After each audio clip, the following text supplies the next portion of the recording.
Olá, meus amigos, minhas amigas, tudo bem com vocês? É o professor Legene Mihan, vocês estão no canal da Geopolítica, um canal especializado em análises das geopolíticas mundiais, mas que também onde eu ministro cursos de vários tipos. Nesse momento, é um curso de literatura em andamento e um curso de teologia aos domingos. O nosso curso de literatura, sobre os 30 livros mais importantes, ele é ministrado às quintas-feiras, 17 horas, mas amanhã, neste horário, eu estou embarcando para o Rio de Janeiro. Você deve estar sabendo, eu vou fazer lançamento de meus livros na sexta-feira. Aproveito para divulgar aqui também aquela coleção, né, dos 5 grandes revolucionários, né? Marx, Engels, Lenin, Stalin e Mao Zedong, né? É um combo com 1.800 páginas, 700 ilustrações legendadas. Já lancei em algumas cidades, alguns estados. Aí, agora, o Rio de Janeiro, eu fui convidado pelo Sindicato dos Professores, sim, para o Rio, onde já estive durante 3 vezes, fazendo palestras, e eu estou pensando fazer uma introdução aí a atualidades do pensamento marxista, leninista, e, e depois seguido de autógrafos, né? Não vou autografar os 5 livros, né? A pessoa escolhe qual dos 5 ela quer. Estou levando só esse combo, não estou levando outras obras minhas, né? É muito difícil transportar, né? Bom, então eu estou fazendo essa viagem de forma excepcional, né? Fazia muito tempo que eu não ia ao Rio de Janeiro. Meu desejo era fazer lançamentos em vários estados, né? Mas as condições são muito difíceis. A minha editora, muito pequenininha, ela não consegue bancar essas despesas. Eu dependo sempre de um convite, né? Mas também os sindicatos nos estados eles estão com muita dificuldade, então os convites não chegam. Então eu não consigo. Bem, felizmente tudo deu certo nessa viagem, por isso eu estou antecipando essa aula, né? A aula do domingo de teologia, né? Nós estamos no cristianismo, está indo muito bem e não vai haver nenhuma mudança. Essa aula já tinha sido suspensa 2 vezes, mas nós vamos terminar hoje o terceiro livro dos 30, que é Dom Quixote de la Mancha, né? Nós estamos, então, eu estava entrando na parte da obra em si, né? Já tinha falado aí muita coisa sobre o conteúdo do livro, agora a obra em si, né? No total, a obra tem 126 capítulos, e foi publicada originalmente em 1615 e ela teve 2 partes, né? Ela acabou ficando com 2 estilos diferentes, né? Um dos estilos foi chamado de maneirismo, não é? É um estilo europeu que predominou mais ou menos nos 1600, nos anos 1600. Indica um estilo, mais ou menos um estilo pessoal de alguns autores que valorizavam originalmente as interpretações individuais, né? Então, isso são os maneirismos, né? E também a outra característica é o estilo barroco, entre aspas, né? Então, nós colocamos aspas aí no maneirismo e no barroco, que é o barroco. A explicação é quando o autor exagera nas figuras de linguagem, não é? Por exemplo, usando hipérboles, metáforas, Anácolos e antíteses. Esse anácolas é usado no início de cada frase, né? Quando, por exemplo, fica solto a primeira palavra na frase, né? Você não dá complemento nessa palavra, né? Meu vizinho, vírgula, soube que está doente. Então, você não fala mais nada do vizinho, né? Então, isso é anácolo. Eu aqui acabei não tem uma letra minha que eu não estou entendendo aqui, né? Bom, esses são os dois estilos, né? Maneirismos e barroco. Bom, a,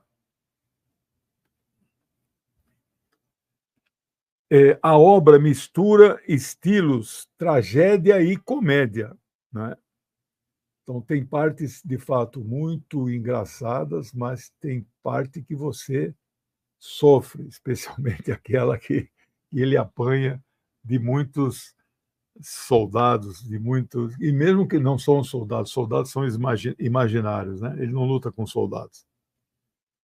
A linguagem combina o estilo popular com termos eruditos, isso do autor, né? Em muitas passagens, é, é uma obra muito rica. Ele ele estruturou a língua espanhola tal qual Dante Alighieri estruturou a língua italiana, né? A leitura é mostrada como um instrumento tão poderoso que é capaz de dar asas à imaginação do personagem central, que ele acaba criando monstros e inimigos, e a imaginação dele é tão fértil e tão poderosa que lhes parecem totalmente reais, né? Há uma inversão de valores. O burguês quijano, que é o Quixote, né? Quijano,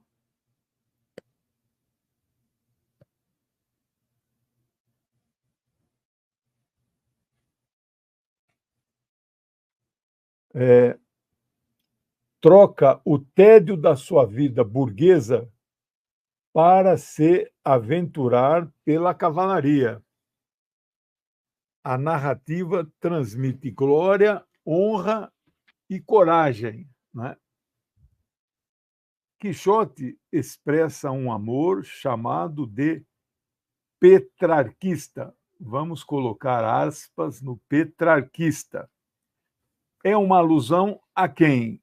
Claro, a ele mesmo, ao famoso Francesco Petrarca, grande poeta que viveu na época de Dante Alighieri e era grande admirador de Dante, 1304 a 1374. Então, o petrarquismo é que com sentimentos amorosos como servidão.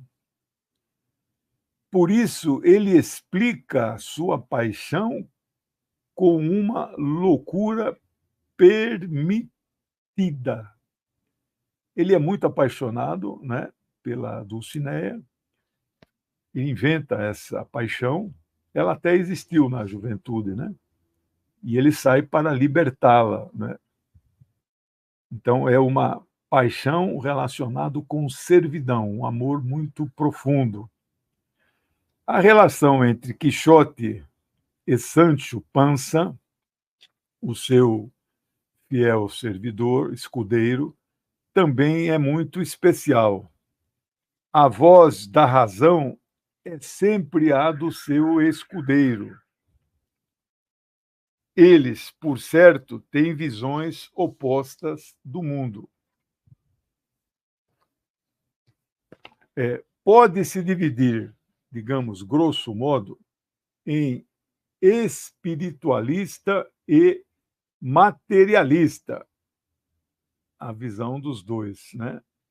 O burguês Sancho, o desculpe, burguês, né, e o escudeiro, né? Mas, apesar dessas diferenças, eles estabelecem na jornada uma grande amizade. O burguês Quixote, Quijano, ele convence o seu escudeiro que ele ganharia muito dinheiro e seria nomeado governador de alguma província, de alguma ilha, que de fato foi, como nós já vimos, mas era uma invenção daquele casal de duques e duquesa, né? E Sancho, então, acabou abraçando a aventura, acreditando nas loucuras do seu amo e senhor. Ele foi, então, digamos assim, contagiado pelas loucuras do senhor, né? No começo, digamos, era o dinheiro que o movia, né? A sua motivação principal. Depois, ele acabou abraçando os projetos utópicos e mesmo os delírios do chamado cavaleiro andante. Quixote, como um burguês, um bom burguês, era um homem de muitas posses. O livro não descreve essa, digamos, essa robustez de riqueza que ele pudesse ter, mas tinha. E tinha condições financeiras. Já Sancho Panza era um simples homem do povo, acreditava poder um dia ser governador de terras que ele então conquistaria junto com o seu senhor. Por isso também Sancho acaba virando um visionário. Esse sonho acaba se tornando, entre aspas, realidade, uma fantasia dentro de uma fantasia, não é?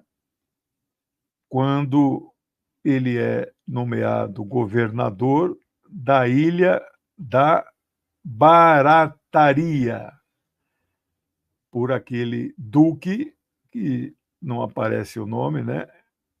Aquele casal de duque, né? Da duquesa, onde eles ficam hospedados. Né? A cena de Quixote lutando contra moinhos de vento ficou mundialmente famosa como símbolo das lutas impossíveis, mas lutas que devem ser sempre travadas, não importa quanto difíceis elas podem ser. Devemos lutar, sim, pelos nossos sonhos. Devemos, sim, derrotar nossos inimigos reais ou imaginários. Ainda que sejam inimigos imensos, gigantes ou feiticeiros muito poderosos.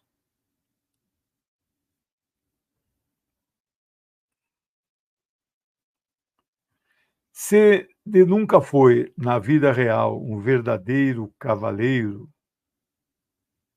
ele pode viver escrupulosamente suas fantasias, como um cavaleiro andante, vivendo suas aventuras que ele mesmo criou e idealizou para si.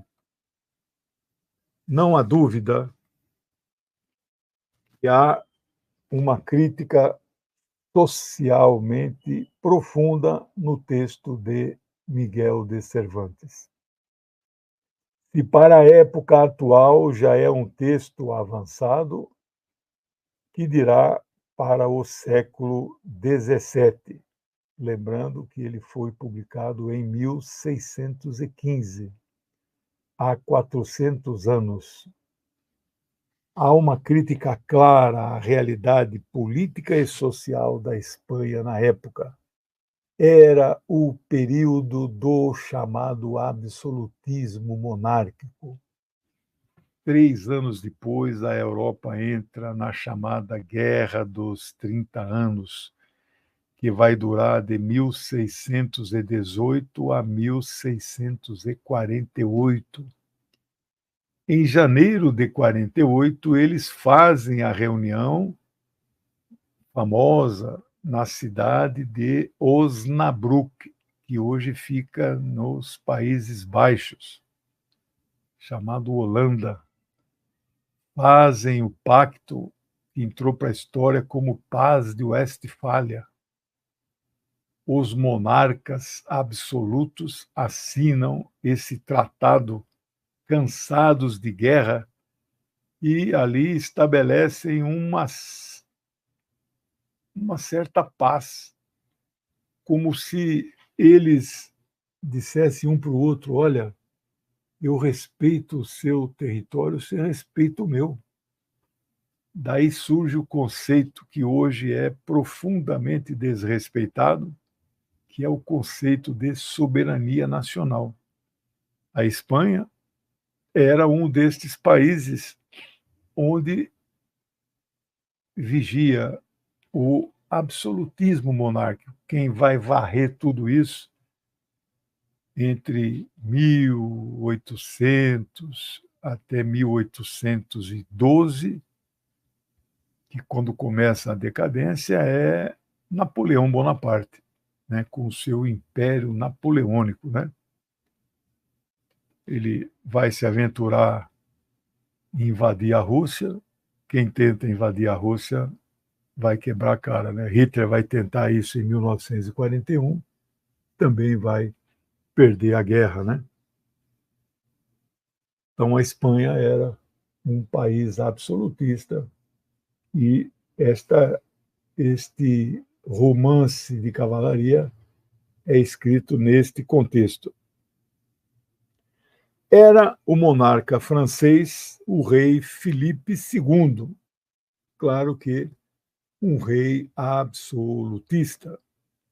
A população enfrentava a mais dura pobreza em função dos gastos nababescos da corte, em especial com as despesas militares e a tentativa de expansão territorial da coroa espanhola. Estes aspectos aparecem na obra de Cervantes em várias passagens, que se vê em vários personagens que aparecem furtando para poder sobreviver e saciar a sua fome. O que contrasta os romances tradicionais de cavalaria daquele período, que o nosso personagem principal adorava ler.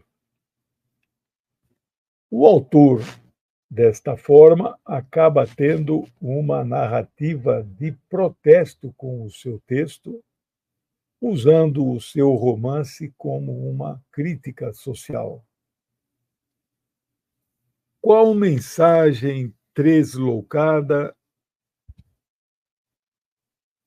o herói passa aos seus leitores?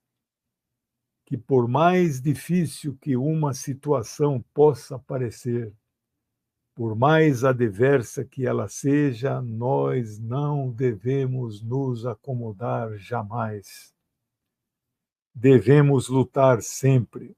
Não devemos jamais ignorar as injustiças que nos cercam. Não devemos fechar nossos olhos. Devemos sempre lutar por um mundo que sonhamos e um mundo que almejamos. Quase um socialista do século XVII, né? Por isso, Quixote tem sido uma espécie de símbolo, com o passar dos séculos, de todos os sonhadores que lutam por liberdades, sejam elas de pensar, de ser, de viver. Finalizo, nossa aula hoje será mais curtinha, mas que não foi possível terminar, porque nosso curso está sendo reproduzido por outras televisões, né? Finalizo com esta passagem no livro, na parte 2, no canto LV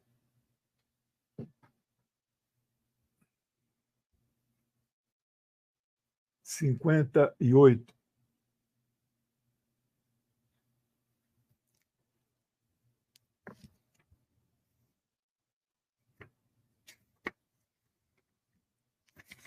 Eu queria localizar o original, mas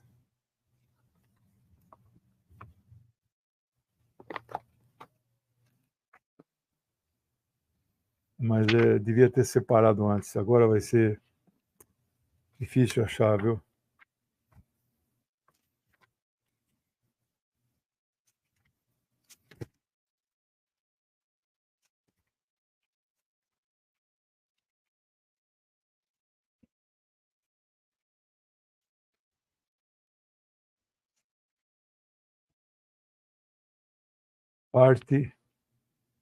Parte 2.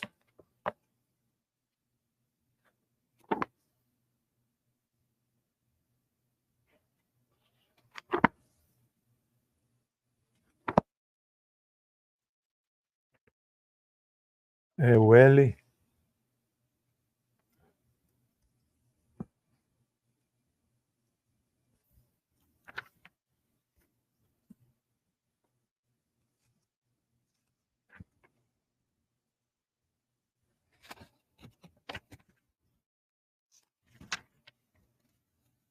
Eu até achei, viu?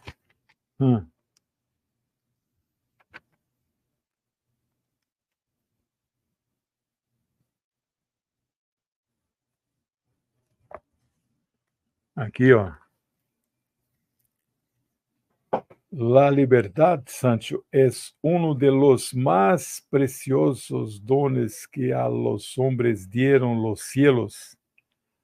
Con ella no pueden igualarse los tesoros que encierra la tierra, ni el mar encuentra. Esse aqui, na minha original, página 984. Vou ler agora a tradução.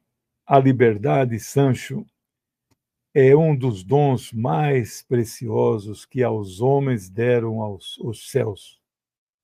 Não se lhe pode igualar os tesouros que há na terra, nem os que o mar encobre.